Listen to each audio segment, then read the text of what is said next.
नमस्कार दोस्तों, मैं विष्णु कुमार चौधरी। आज का जो अपना टॉपिक रहेगा वो रहेगा plastic limit and shrinkage limit. ठीक है, आज का जो अपना टॉपिक है वो है plastic limit and shrinkage limit. ठीक है, तो प्लास्टिक लिमिट होता है उसको अपन WP से डिनोट करते हैं। W मतलब water content, small w, and जो P होता है वो प्लास्टिक लिमिट को रिप्रेजेंट करता है। ठीक है, तो प्लास्टिक लिमिट होता क्या है?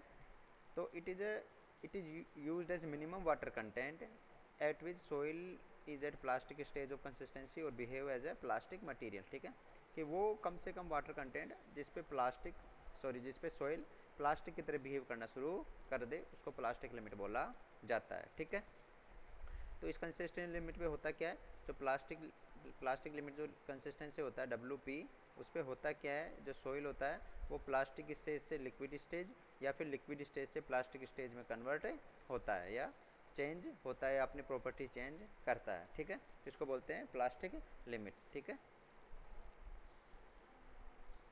तो इसमें आगे है कि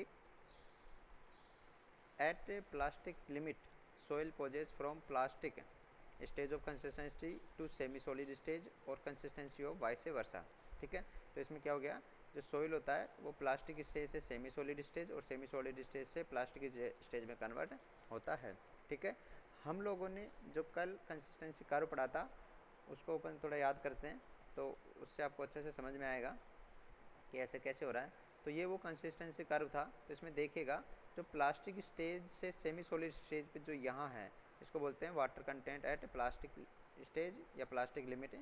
ठीक है, तो जो अपन ने कल पढ़ा था लिक्विड लिमिट, उसमें क्या था? लिक्विड से प्लास्टिक और प्लास्टिक से लिक्विड में कन्वर्ट हो रहा था। यहाँ पे क्या होगा? प्लास्टिक लिमिट पे प्लास्टिक से सेमी सॉलिड और सेमी सॉलिड से प्लास्टिक लिमिट पे कन्वर्ट होगा। ठीक है, एक बात याद रखिएगा, जो वॉल्यूम है देखिए वो ड्रास्टिकली चेंज हो रहा है। ठीक है, एक कॉन्स्टेंट स्लोप में चेंज होता जा रहा है थीटा। हम लोगों ने कल देखा था कि इसकी जो थीटा की जो स्लोप है वो कांस्टेंट रहती है। ठीक है, तो यहाँ पे भी S equal to 1 greater than 1 है, या कह सकते हो एस इक्वल टू 1 है, लेकिन जो water volume of the water है वो वॉल्यूम ऑफ वॉइड से ज़्यादा है। जो वॉल्यूम ऑफ वाटर है वो वॉल्यूम ऑफ वॉइड से ज़्यादा है। तो यहाँ पे जो जैसे जैसे वाटर कंटेंट में डिक्रीज होगा वैसे वैसे वॉल्यूम में डिक्रीज होता जाएगा।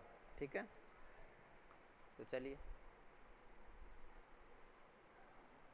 तो इस तरह से हम लोगों ने देखा कि जो एट प्लास्टिक लिमिट होता है वहाँ पे क्या होता है? सेमी सॉलिड से सेमी सॉलिड से प्लास्टिक और प्लास्टिक से सेमी सॉलिड में कन्वर्ट होता है। ठीक है, अब आगे चलते हैं।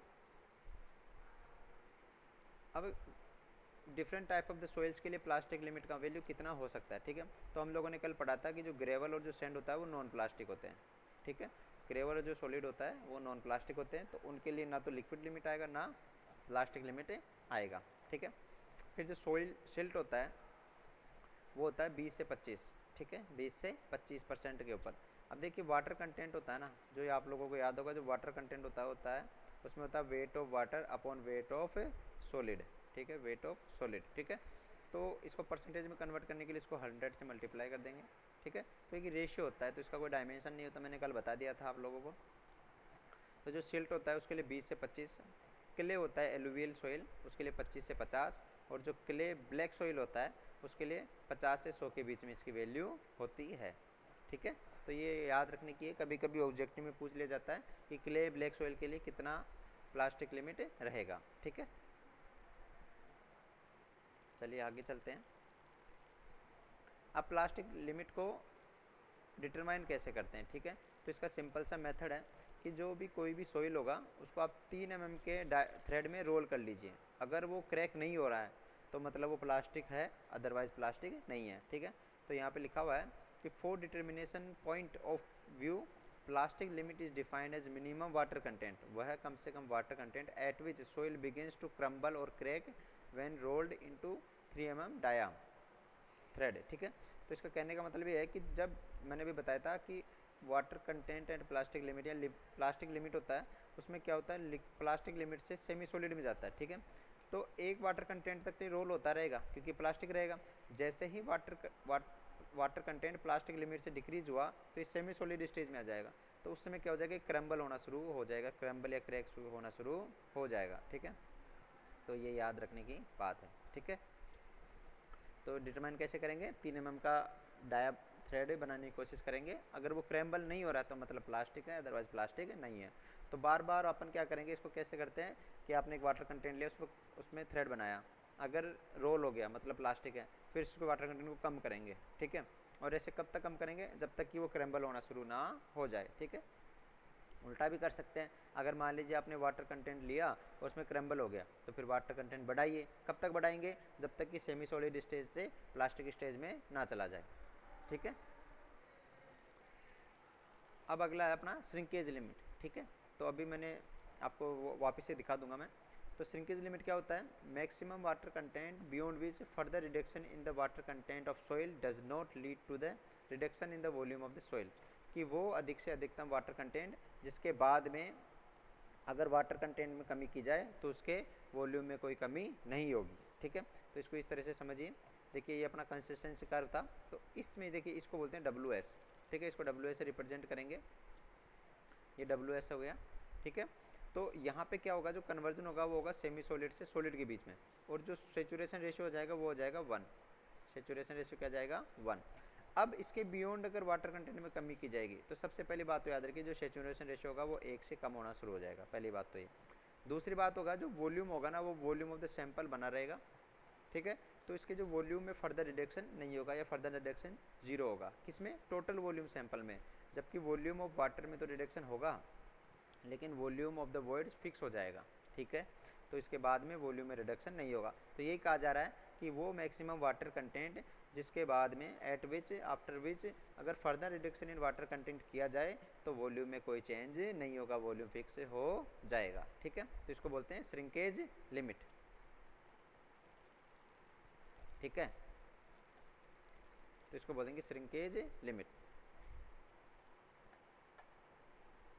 तो श्रिंकेज लिमिट का समझ गया, इसको WS से डिनोट किया जाता है, ठीक है। इसका दूसरा डेफिनेशन भी है कि it is minimum water content at which soil is just completely saturated, कि वह कम से कम वाटर कंटेंट जिस पे सोइल सेचुरेटेड ही रहे। It is minimum water content at which soil is just completely saturated, इसको बोलेंगे श्रिंकेज लिमिट।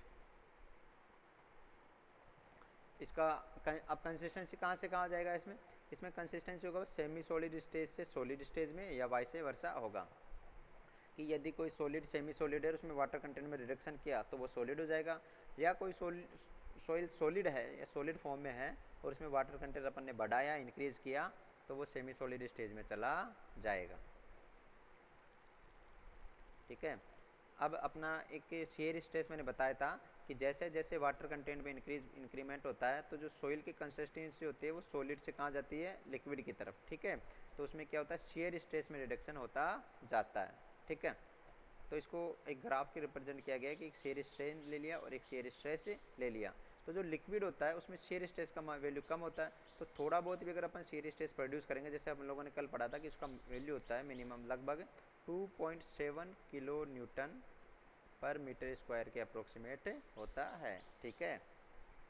तो जैसे जैसे अपन शेयर स्ट्रेस लगाएंगे, शेयर फोर्स अप्लाई करेंगे तो वहाँ पे शेयर स्ट्रेन का वैल्यू बढ़ेगा। तो जो लिक्विड होता है उसका शेयर स्ट्रेस की वैल्यू बहुत कम होगी, तब भी शेयर स्ट्रेन का मान बहुत ज़्यादा हो जाएगा। जबकि प्लास्टिक होता है उसमें थोड़ा बहुत अपन को शेयर स्ट्रेस चाहिए होता है स्ट्रेन प्रोड्यूस करने के लिए, और जो सॉलिड्स होता है उसमें तो बहुत ज़्यादा शेयर स्ट्रेस की आवश्यकता होती है स्ट्रेन प्रोड्यूस करने के लिए, ठीक है। तो सॉलिड और सेमी सॉलिड ऐसा समझ लीजिए कि सॉलिड और सेमी सॉलिड के केस में तो अपन को शेयर स्ट्रेस चाहिए होगा स्ट्रेन प्रोड्यूस करने के लिए, प्लास्टिक में चाहिए होगा लेकिन कम, और जो लिक्विड होगा उसमें शेयर स्ट्रेस की वैल्यू बहुत कम आ जाएगी शेयर स्ट्रेन प्रोड्यूस करने के लिए। इसकी वैल्यू कितनी आई, 2.7 किलो न्यूटन पर मीटर स्क्वायर, ठीक है।